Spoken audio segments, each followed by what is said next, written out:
Assalamualaikum warahmatullahi ta'ala wabarakatuh.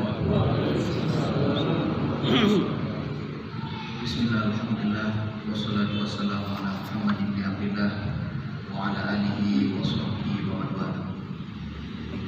Bapak Ibu jamaah Masjid An-Nawir Karangpanas yang dirahmati Allah Subhanahu wa taala.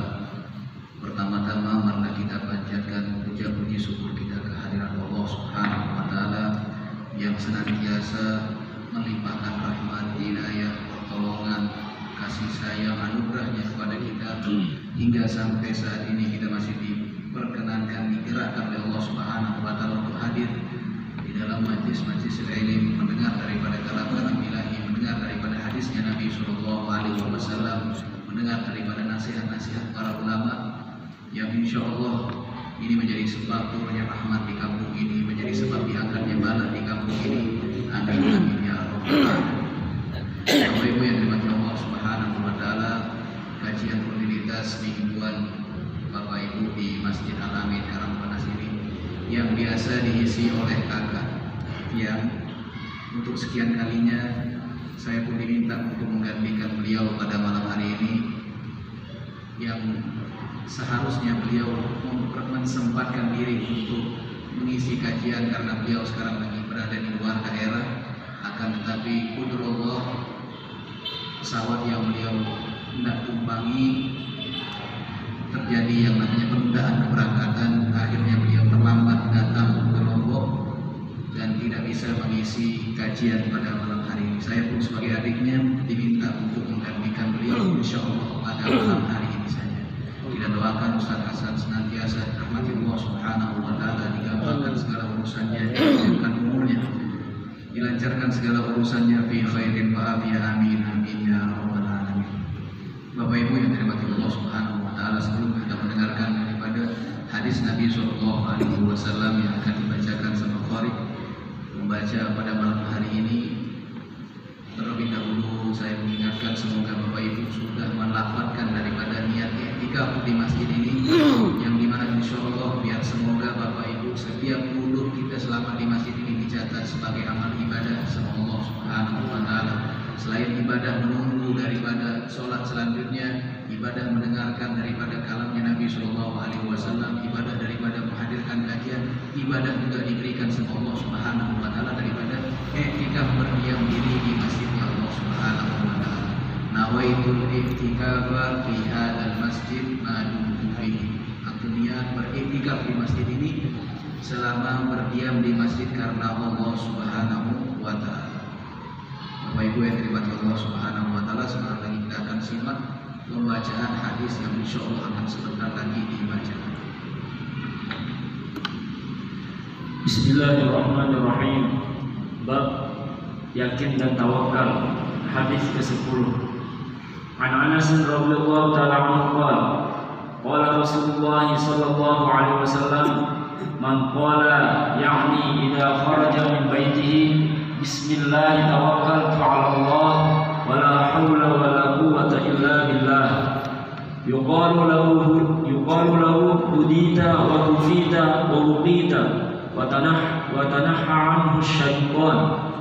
Rawahu Abu Dawud wa Tirmidzi wa Nasa'i wa ghairuhu. Wa qala Tirmidzi haditsun hasan. Zada Abu Dawud fa yaqulu ya'ni syaitan li syaitanin akhar kaifa laka bi rajulin qad hudiya wa kufiya wa ruqiya.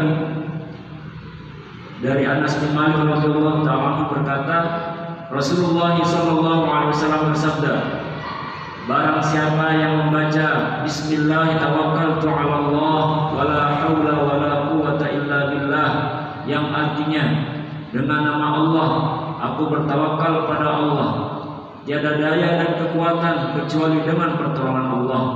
Ketika ia keluar dari rumah, maka dikatakan kepada mereka oleh malaikat, kamu mendapat petunjuk, dicukupi dan dijaga. Setan pun menyingkir darinya. Hadis riwayat Abu Dawud, Tirmidzi dan Nasa'i dan yang lainnya. Imam At-Tirmidzi berkata hadis ini hasan. Di dalam riwayat Imam Abu Dawud ada sedikit tambahan, yakni setan berkata kepada setan yang lainnya, Bagaimana kamu bisa mengganggu seorang laki-laki yang telah diberi petunjuk, dicukupi dan dijaga? Bismillahirrahmanirrahim. Bapak Ibu yang dirahmati Allah Subhanahu wa taala, masih di dalam bab tentang bertawakal, berserah diri kepada Allah Subhanahu wa taala.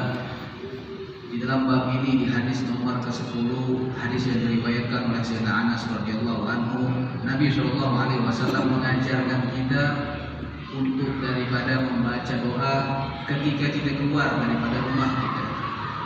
Jadi bukan hanya sekedar kita berserah diri sama Allah Subhanahu wa taala, selain itu juga kita minta yang namanya pertolongan daripada Allah Subhanahu wa taala agar kita dilindungi daripada musibah, bencana apapun bentuknya ketika kita keluar daripada rumah kita. Banyak daripada doa-doa yang dianjurkan untuk dibaca ketika kita keluar dari rumah, apalagi ketika kita lagi berkendara.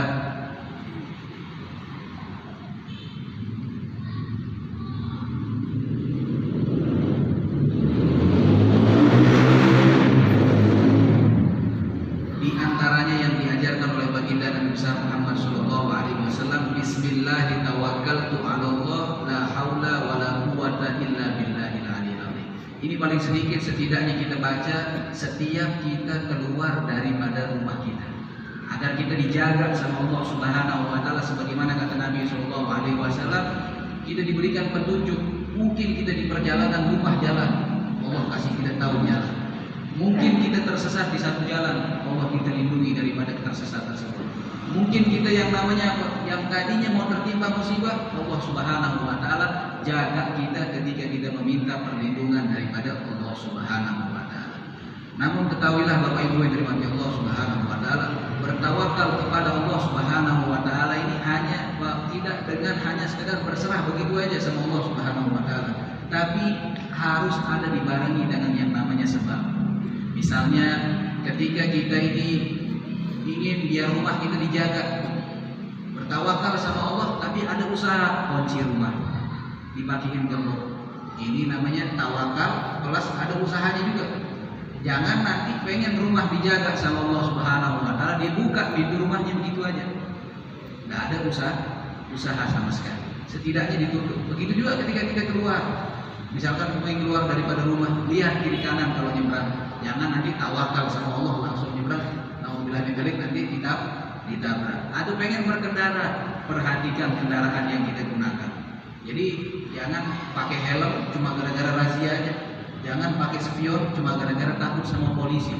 Sebenarnya kalau kita pandang daripada niat baik negara kita ini, pemerintah kita ini, disuruh kita pakai helm, disuruh pakai penutup rantai, disuruh yang namanya pakai spion, semata-mata itu untuk melindungi diri kita masing-masing.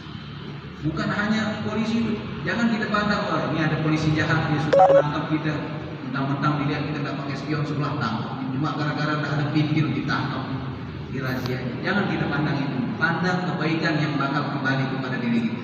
Khususnya kalau bapak-bapak bonceng istrinya, nanti pakai pakaian rok yang agak panjang, kalau nggak pakai penutup rantai, nauzubillah min dzalik, roknya bisa masuk ke rantainya, bisa terjadi yang namanya kecelakaan. Atau bapak ibu kalau yang nggak terbiasa pakai helm, takutnya nauzubillah min dzalik terjadi yang namanya kecelakaan tersebut. Namun sekarang orang banyak yang ugal-ugalan, berantakan, menggunakan yang namanya kendaraan tidak sesuai peraturan. Kita sudah dijaga sama Allah Subhanahu wa taala. Setidaknya kita sudah berusaha untuk mendapat yang namanya perlindungan Allah Subhanahu wa taala. Dari sini apa hukum sekarang kita taat sama pemerintah? Kalau pemerintah memerintahkan kita, kalau pemerintah memerintahkan kita, pemimpin, presiden ataupun apa itu jajarannya di bawahnya presiden, pemimpin daripada daerah, ketika mereka memerintahkan kita di dalam sesuatu yang sunnah, berubah menjadi wajib. Kalau dia mengajak kita kepada sesuatu yang sunnah, berubah perkara itu kalau disuruh sama pemerintah jadi wajib. Kayak gimana contohnya? Ketika misalkan di satu negeri terjadi yang namanya pancaklik, tidak ada air, musim panas, kayak sebagian sekarang daerah di Lombok, nauzubillah min dzalik. Semoga kita punya tempat senantiasa dijaga sama Allah Subhanahu wa taala, jangan sampai kekurangan yang namanya air. Amin ya rabbal alamin. Kekurangan nama air di satu daerah dianjurin sama Nabi Shallallahu Alaihi Wasallam ketika tidak ada terjadi yang namanya kekeringan, kesusahan air di satu negeri, minta menggunakan sholat yang namanya sholat istisqa. minta hujan, sholat meminta hujan. Nah ini sholat meminta hujan ini Bapak Ibu yang dirahmati Allah Subhanahu wa Ta'ala. Kalau sampai yang namanya pemerintah turun tangan, kepala daerah turun tangan, dia perintahkan semua dari orang-orang yang ada di daerahnya, bapak-bapak yang ada di Kota Mataram, ibu-ibu yang ada di Kota Mataram, insya Allah minggu depan kita kumpul di satu lapangan, kita melaksanakan sholat istisqa. Apa sekarang hukum perintah ini? Perintah ini berubah menjadi wajib. Yang tadinya sholat istisqa itu sunnah berubah menjadi wajib. Dia perintahkan kita, dianjurin orang yang pengen melaksanakan sholat istisqa puasa dulu 3 hari. Kalau sampai kepala daerah mengumumin sebelum kita melaksanakan sholat istisqa, bapak-bapak, ibu-ibu, kita melaksanakan puasa dulu 3 hari. Nah ini dia perintahkan kita puasa yang tadinya sunnah berubah menjadi wajib. Kapan? Ketika pemerintah kepala daerah memerintahkan kita dari perkara yang sunnah, kalau mereka yang merintahin berubah perkara itu menjadi wajib. Nah begitu juga perkara-perkara yang dimana maslahatnya kembali kepada kita. Contoh, kita diperintahkan pakai helm biar kenapa? Biar melindungi diri kita masing-masing. Diperintahkan pakai penutup rantai biar kenapa? Jangan sampai yang punya sarung nanti jangan sampai masuk sarungnya di rantainya berbahaya. Diperintahkan pakai spion biar bisa melihat kiri kanan. Kalau pemerintah memerintahkan ini bisa menjadi wajib. Bisa jadi wajib.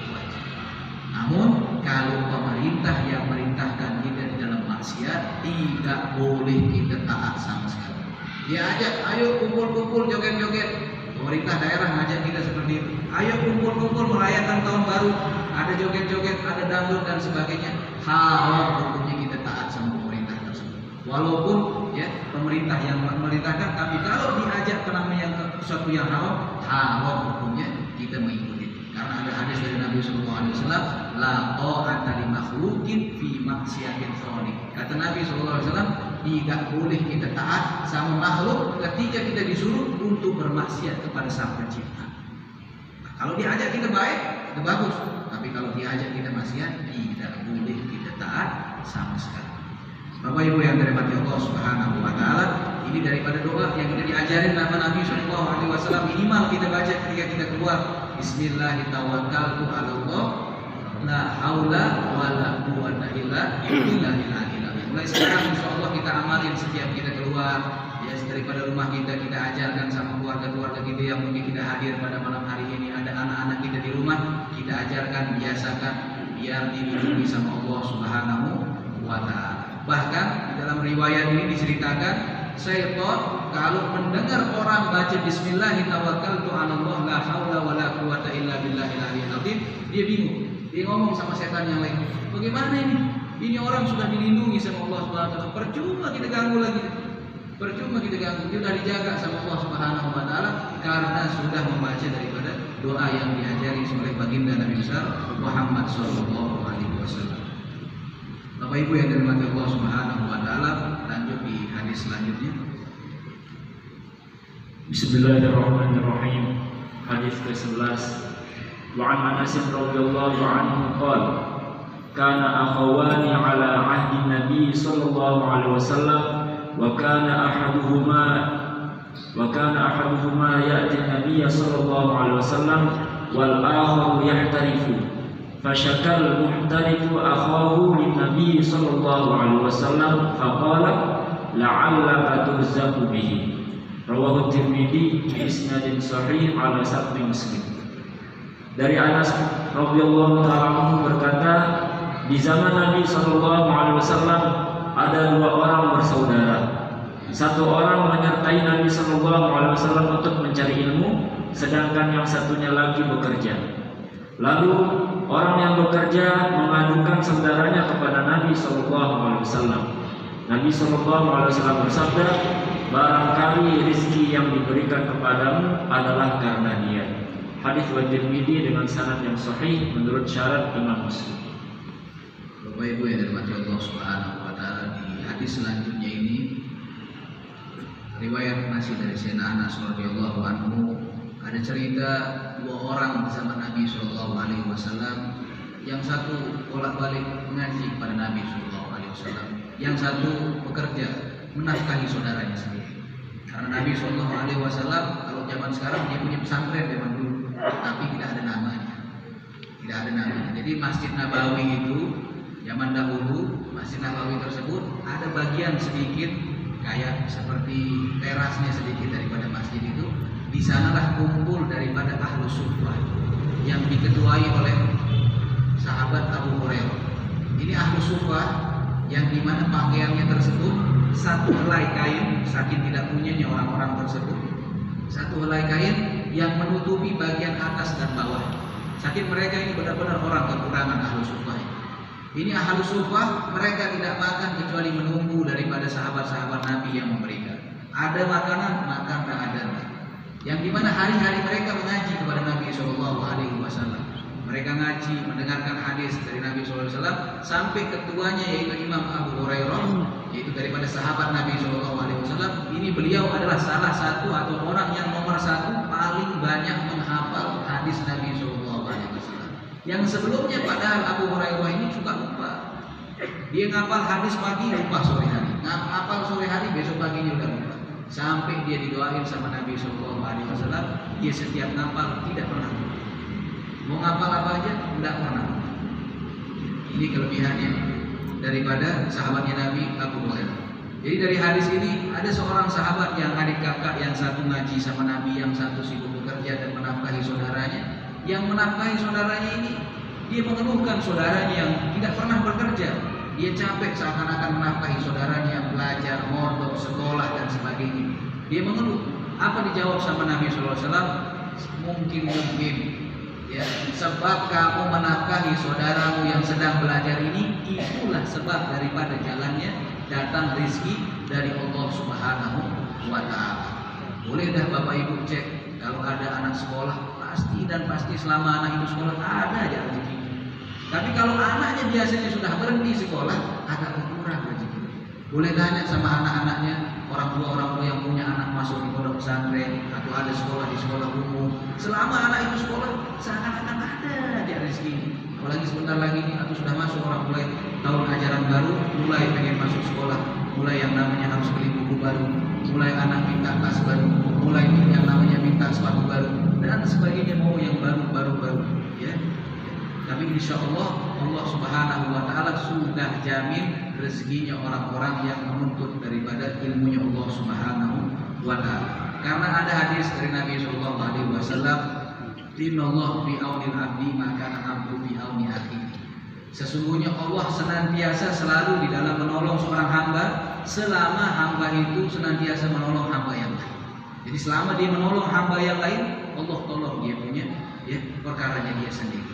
Nah, makanya ada di dalam hadis lain mengatakan bahwasanya diriwayatkan satu hadis, siapa yang menunaikan hajat seseorang daripada saudara muslimnya, nanti Allah Subhanahu wa Ta'ala akan tunaikan bagi dia 70 daripada hajat di urusan akhirat. Yang paling sedikit hajat ini adalah derajat paling bawah dari 70 ini adalah maghfirah. Jadi siapa-siapa sekali aja nolong orang, sekali saja, nanti dia akan ditolong sama Allah Subhanahu wa Ta'ala, dibalas 70 kali di akhirat. Paling sedikitnya daripada 70 ini kata Nabi SAW, paling sedikit dapat ampunan dari Allah Subhanahu wa Ta'ala. Nah, orang kita ini paling butuh yang namanya sebenarnya pertolongan nanti di akhirat, bukan dibalas yang daripada yang namanya di dunia.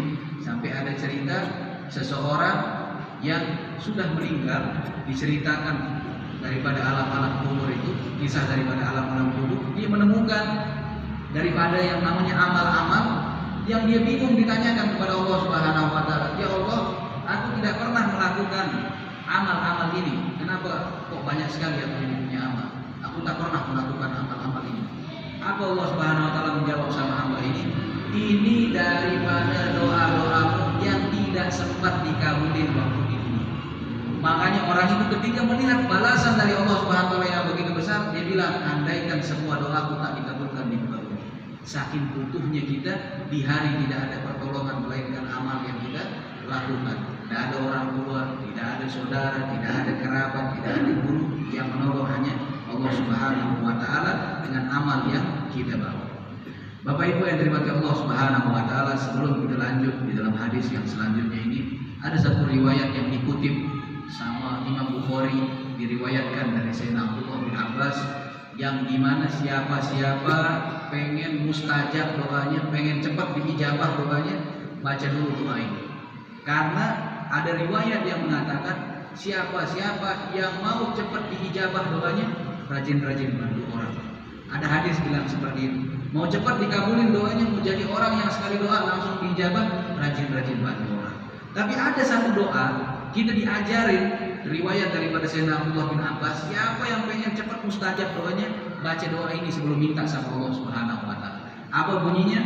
As'aluka bila ilaha illa anta rabbis samawati sab'i wa rabbil arsyil azim. As'aluka bila ilaha illa anta rabbis samawati sab'i wa rabbil arsyil karim. As'aluka bila ilaha illa anta rabbis samawati sab'i wa rabbil ardina sab'i wa ma fihim innaka ala kulli syai'in qadir. Setelah kita baca doa ini, mintakan apa yang kita mau. Minta apa yang kita mau. Katanya siapa yang meminta daripada permintaan yang dimana permintaannya tersebut diawali dengan doa ini, niscaya akan segera diijabah. Ini riwayat dari siapa? Dari sahabatnya Nabi SAW, Sayyidina Abdullah bin Abbas. Sekali lagi saya ulang, insya Allah nanti saya kirim ke Rabli atau salah satu daripada hadirin yang saya punya nomornya, insya Allah bisa dibagi di jamaah Masjid Al-Amin Karangpanas.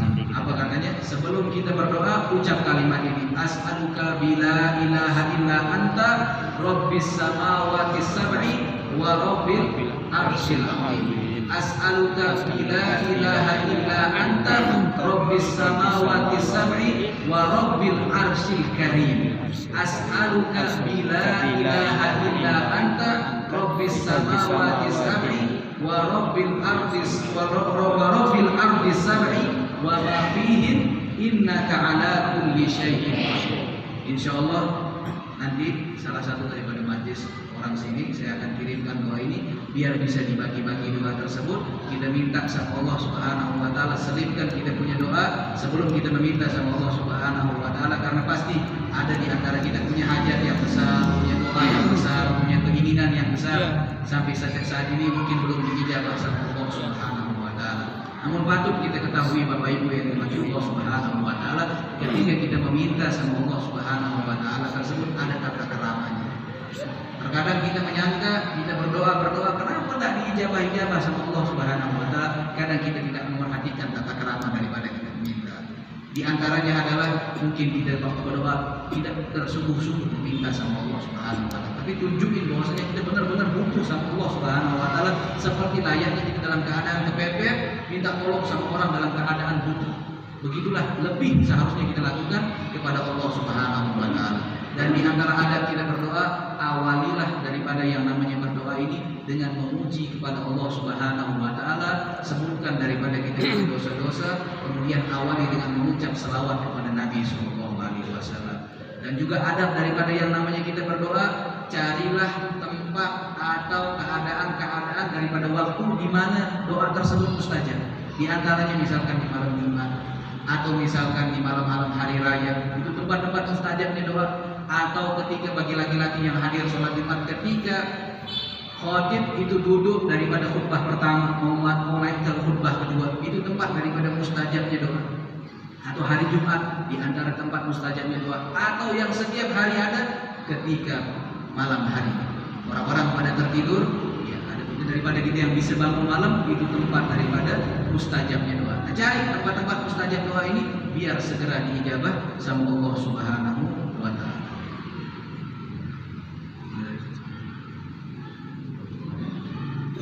Bismillahirrahmanirrahim. Bab selanjutnya, bab istiqamah. Ayat Al-Quran tentang istiqamah. A'udzubillahi minasyaitonirrajim. Fastaqim kama umirt. Maka tetaplah kamu pada jalan yang benar sebagaimana kamu diperintahkan. Quran surah Hud ayat 112. Innal ladzina qalu rabbuna Allah tsumma istaqamu tatanazzalu 'alaihimul malaikatu alla takhafu wa la tahzanu wa abshiru bil jannati allati kuntum tu'adun nahnu awliya'ukum fil hayatid dunya wa fil akhirah wa lakum fiha ma tashtahi anfusukum wa lakum fiha ma tad'un nuzulan min ghafurir rahim, yang artinya sesungguhnya orang-orang yang mengatakan Tuhan kami ialah Allah, kemudian mereka meneguhkan pendirian mereka, maka malaikat akan turun kepada mereka dengan mengatakan, janganlah kamu merasa takut dan janganlah kamu merasa sedih, bergembiralah kamu dengan surga yang telah dijanjikan Allah kepadamu. Kamilah pelindung-pelindungmu di dunia dan di akhirat. Di dalamnya kamu memperoleh apa yang kamu inginkan dan memperoleh pula di dalamnya apa yang kamu minta, sebagai hidangan bagimu dari Tuhan yang Maha Pengampun lagi Maha Penyayang. Quran surah Fussilat ayat 30 sampai 32. Innal ladzina qalu rabbuna Allah tsumma istaqamu fala khaufun 'alaihim wa la hum yahzanun. Ulaika ashabul jannati khalidina fiha jazaa'an bima kanu ya'malun. Yang artinya sesungguhnya orang-orang yang mengatakan Tuhan kami ialah Allah, kemudian mereka tetap istiqomah, maka tidak ada kekhawatiran pada mereka dan mereka tiada pula berduka cita. Mereka itulah penghuni-penghuni surga, mereka kekal di dalamnya sebagai balasan atas apa yang telah mereka kerjakan.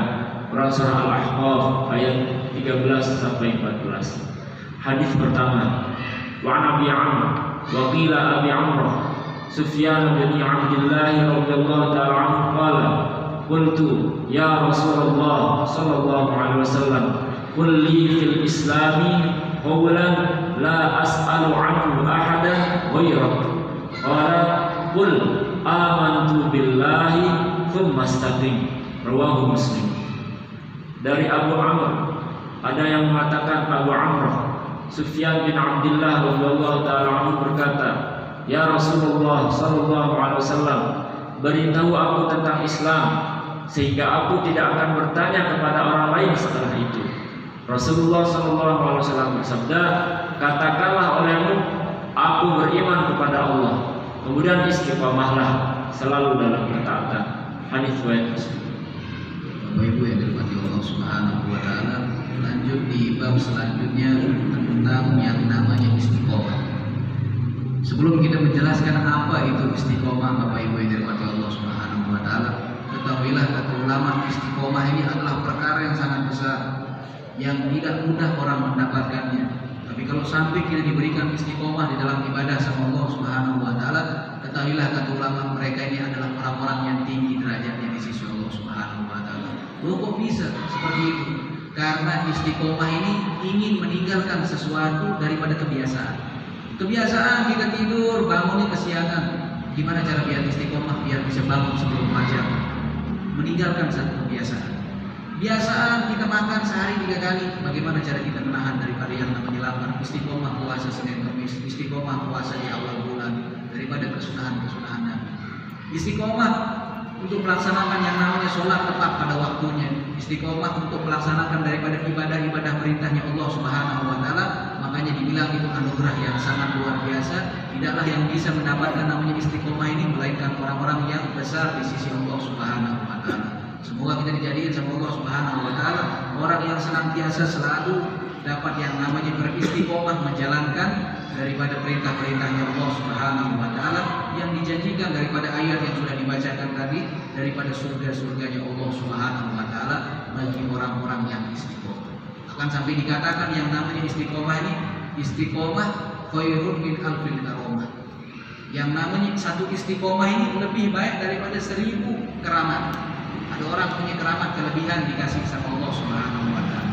Kalau ada orang soleh dikasih kelebihan sama Allah Subhanahu wa taala, misalkan dia bisa nyembuhin orang sakit, di antaranya misalkan dia bisa berjalan di atas air seperti orang-orang terdahulu, orang-orang yang soleh.